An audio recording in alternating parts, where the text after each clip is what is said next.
Hello and welcome to another video. In today's video, we are going to be talking about bad money habits that are keeping us broke. So, let's get into it. Number one, and I'm guilty of this, is stashing money in your current account and not using that to invest. You see, I would earn money and then I would just keep it in my current account. I would not invest. I wouldn't do anything with it. I would even put it into a savings account. And I did not know about inflation back then. And the reason why I didn't put it into a savings account is because there's withdrawal limits. I didn't even bother looking at different type of savings accounts. I had no clue what an ISA was back then either. And investing, forget it. Everybody I know and everybody on the TV would say that investing is just losing money. So what did I do? I just kept my money in my bank account. That's it. Now, I don't even want to know how much I would have made for those 10 years. For the first 10 years I was working, if I invested that money regularly, I don't even want to know how much I would have right now. It's too painful. So that's number one. Number two, lifestyle inflation. Yep, I'm guilty of it too. So when I got a better job, I got more pay. Guess what your boy did? He went out and got a flashy BMW M Sport 3 Series. Current reg on lease. Because I'm earning good money now, so why not? I'm tired of driving those old bangers. Yeah, what an idiot. That literally was just money down the drain. At the end of the 3 years, I didn't even get to keep the car because it was on lease. And also, I had 10,000 mileage limit. So I had to be careful how I drove. I had mileage anxiety. And not to mention, it's not my car. It's a car I leased. So I couldn't even park it properly anyway because I was scared someone's going to dent the paintwork or smash into it. Number three. This isn't me personally, I just know people who have, and that is getting comfortable with bad debt. I know someone who was deep in debt. I'm talking payday loans type of deep in debt. That's why I hate payday loans, because I've seen firsthand how these people operate. So getting yourself into debt such as credit card debts or borrowing or payday loans, it's a terrible idea. But far often, a lot of us Brits do this because we want to buy the latest item that is on sale or the latest item that they're promoting on the TV. We don't need that item, but the propaganda is too strong, so we have to get it just to show off. Like, do we really have to change the iPhone every other year? Do we really have to upgrade our phones every other year? Do we have to really upgrade our cars every 3 years? The tech is the same. It does the same thing. The only difference is you got a new latest registration plate on your car. We're literally becoming slaves to our material possessions. We go to work hard, get our paychecks, spend it on items we don't need.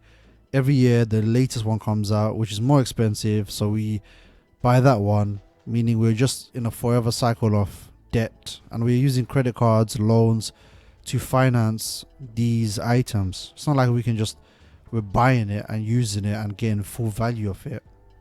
Another mistake is not having a emergency fund. Now, I didn't have that problem because I was stashing my money into a current account. But that is a problem that a lot of people have, is they have no money. They have no money left over when the month ends. You see, having a emergency fund is very helpful and very beneficial to your financial goals. Because if you have 3 months of money saved up in a high interest savings account, which you can easily access, then a lot of your worries about money is gone, because you know you have a pot of cash that you can dip into when an emergency happens. So if your car breaks down, your washing machine blows up, or someone steals your fridge freezer, it's fine. You have an emergency fund to cover this. If you lose your job, you have 3 months of savings to get by and look for a job. Look for a good, decent paying job. You don't have to get anything that is going to offer you employment.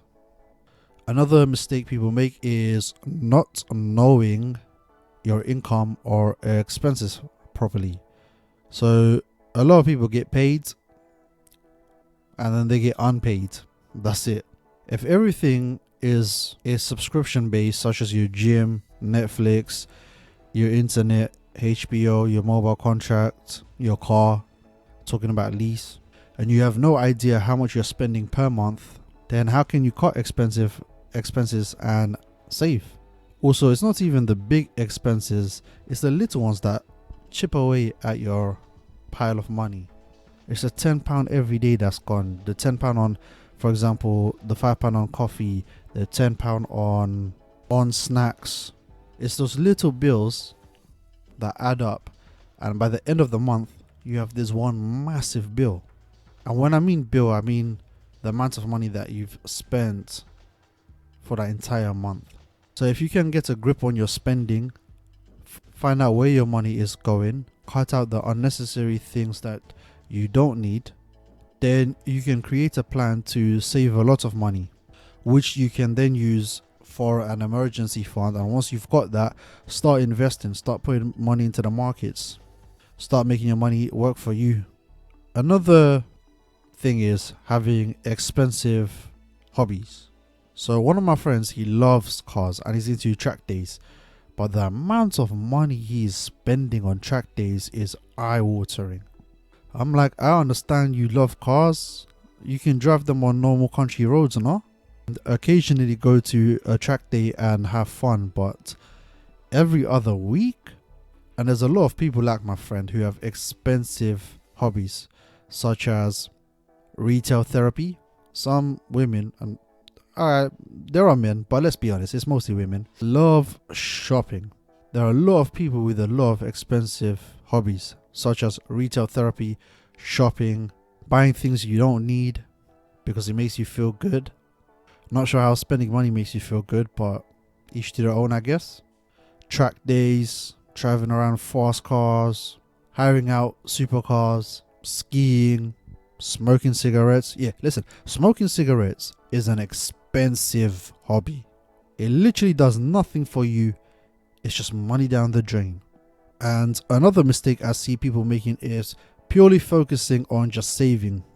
All they want to do is save and be frugal, which is fine. Be frugal, and to be honest, I think being frugal is a great way of living. Buy the things you need, not the things you want. But just focusing on saving, there's a limit to that, and the limit is how much you can earn. So you need to focus on how much you can earn. Try to earn as much as you can. You might have to invest in yourself, you might have to upgrade your skills, but however you do it, if you can increase your salary while keeping your lifestyle inflation to a minimum, then you can save a lot of money extremely quick, and you can change your financial structure and financial life very quick. You can do a 180 in the matter of a couple of years. So that was the video. Hopefully you found it helpful. If you did, then subscribe, give it a like, let me know your thoughts in the comments, and take care.